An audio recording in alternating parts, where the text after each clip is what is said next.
ओम नमस्ते जी। आइए आज भारतीय गणतंत्रता के 77वें वर्ष में प्रवेश करने पर आप सभी को हार्दिक शुभकामनाएं। आप सभी का जीवन सुखमय, कल्याणमय, शांतिमय हो। साथ ही साथ इस देश की आज़ादी के लिए जिन महान वीर सपूतों ने अपना बलिदान किया, साथ ही साथ उनको भी नमन करते हुए आइए आज की चर्चा को प्रारंभ करते हैं।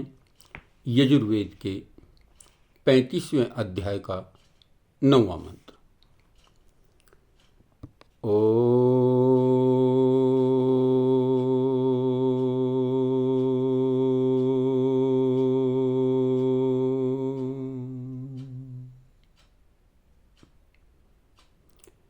कल्पन्तां ते दिशस्तुभ्यमापः शिवतमास्तुभ्यं भवन्तु सिन्धवः अंतरिक्षं शिवं तुभ्यं कल्पन्तां ते दिशः सर्वाः।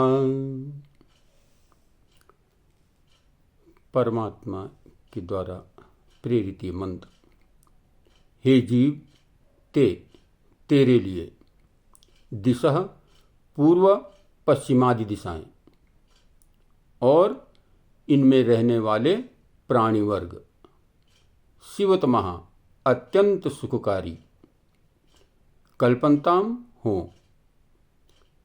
आपः तुभ्यम शिवतमः जल तेरे लिए अत्यंत कल्याणकारी हो, सिंधवः तुभ्यम शिवतमः भवन्तु नदियाँ और समुद्र तेरे लिए अति सुखकारी हो, तुभ्यम तेरे लिए अंतरिक्षम शिवम मध्य आकाश कल्याणकारी हो, तेरे लिए सर्वा दिशा ईशानादि सब दिशाएं विदिशाएं अत्यंत कल्याणकारी कल्पन्ताम होवें। तो देखो कितनी बढ़िया तरीके से इसमें उपदेश परमात्मा के द्वारा मनुष्य को दिया गया। कहा परम कृपालु परमात्मा अपने पुत्र जीव मात्र को उत्तम उपदेश करते हैं कि मेरे प्यारे पुत्रों, आप लोग यदि पापाचरण को छोड़कर सदा वेदानुकूल अपना आचरण बनाते हुए मेरी प्रेम भक्ति में लग जावें तो आपके लिए बस दिशा, सब दिशा, उपदिशा, सब जल, सब नदियाँ, समुद्र, अंतरिक्ष और इनमें रहने वाले सब प्राणी और सब पदार्थ अत्यंत मंगलकारी हों। तो कितनी बढ़िया बात इसमें कही गई है। संपूर्ण चहुं दिशाओं से सुख और शांति की कामना की गई है इस मंत्र में। और कहा गया है, परमात्मा के द्वारा बताया गया है कि यदि तुम पापाचरण, बुरे आचरण को त्याग कर अच्छे आचरण का काम करोगे तो तुम्हारे लिए चहुं दिशाएं हर ओर से सुख होगा। जल सुखदायी होगा, आकाश सुखदायी होगा, पर्वत सुखदायी होंगे, समस्त जीव मात्र आपके लिए सुखदायी होंगे। अपने आचार को बदलने का प्रयत्न करो, आचार को सुधारो। और इसी आचार को सुधारने के लिए महर्षि मनु ने भी कहा है, आचारः परमो धर्मम श्रुत्युक्तः स्मार्त एव च तस्मादस्मिन् दश सदा युक्तो नित्यम स्यादात्मवान द्विज। तो यहाँ पर भी बात महर्षि मनु भी कहते हैं कि श्रुति, वेद और स्मृति में कहा हुआ आचार परम धर्म है। जो वेदों में कहा गया है, श्रुति में कहा गया है, इसमें जो बात कही गई है, यह आचार जो है परम धर्म है। इसको परम धर्म मान करके चलो। इसलिए अपना कल्याण चाहने वाला द्विज सदा आचार युक्त रहे। जो अपना कल्याण चाहता है वो जो है आचार को कभी न छोड़े, यानी क्या करना है क्या नहीं करना है, आचार विचार को जो सुधार लेता है वही जीवन में सफलता को प्राप्त करता है।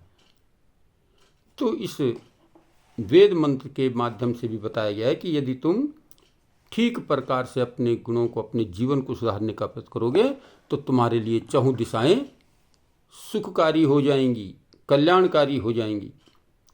अपने पापाचरण को छोड़कर शुद्ध आचरण से अपने जीवन को चलाने का प्रयत्न करोगे तो तुम्हारे लिए सब कुछ जो है सुखमय बन जाएगा। और यदि ठीक इसके विपरीत चलोगे, पापाचरण को पकड़ के रखोगे, पापाचरण करोगे तो फिर समस्त दिशाएं दुखदायी बन जाएंगी। तो इसलिए यदि मनुष्य सुख चाहता है तो अपने आप को बुराइयों से बचाने का प्रयत्न करे, पापाचरण से बचे तो जीवन सफल और सार्थक हो जाता है।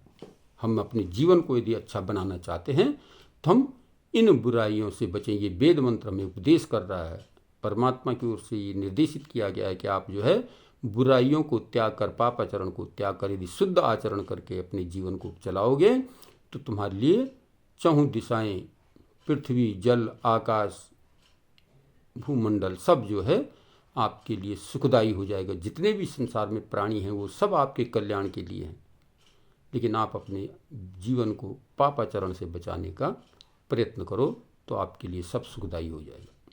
तो हम अपने जीवन को सुधारने के लिए बुराइयों से बचें और अच्छाई की ओर अग्रसर हों। आइए इसी के साथ ये भारतीय गणतंत्रता दिवस यानी भारतीय संविधान बने हुए हमें 77वें वर्ष में प्रवेश कर चुके हैं, जिसमें सबको जीने का अधिकार है, सबको समान अधिकार दिया गया है। तो हम उस समान अधिकार का ठीक ठीक प्रकार से उपयोग करते हुए, अपने अधिकारों को समझते हुए, यहाँ पर भी यही चर्चा आ गई कि हम अपने अधिकारों को जानें, अपने अधिकारों को समझें और अपने अधिकारों को ठीक ठीक प्रकार से अपने कर्तव्य का पालन करते हुए यदि हम आगे बढ़ते हैं तो फिर हमारा एक गणतंत्र फलीभूत होता है। हम अपने जीवन में जो है सुख समृद्धि और का वास कर सकते हैं। ये गणतंत्र दिवस यानी भारतीय संविधान को बनाने वाले डॉक्टर भीमराव अम्बेडकर जिन्हें इस संविधान को जो निर्मित किया, लिखा है, ये सबके हित के लिए, सबके कल्याण के लिए लिखा हुआ है। ये भी तो हम इस पर विचार करें, चिंतन करें और इसके तदनुकूल अपने आचरण को बनाने का प्रयत्न करें तो जीवन सफल और सार्थक होता है। खाली भीमराव अम्बेडकर का नाम लेने से हमारा कल्याण नहीं होगा, बल्कि जो बातें उन्होंने बताई हैं उन पर आचरण करने से हम अपने जीवन को सफल और श्रेष्ठ बना सकते हैं। तो हम आचरण पर ध्यान दें। और यहाँ भी यही बात कही गई इस वेद मंत्र में भी कि हम अपने आचरण को सुधारें, पापाचरण से बचें, बुराइयों से बचें। तो हम इन बुराइयों से बच करके अपने जीवन को सफल और सार्थक कर सकते हैं। तो आइए आज की चर्चा को यहीं पर विरमित करते हैं। ओम शांति।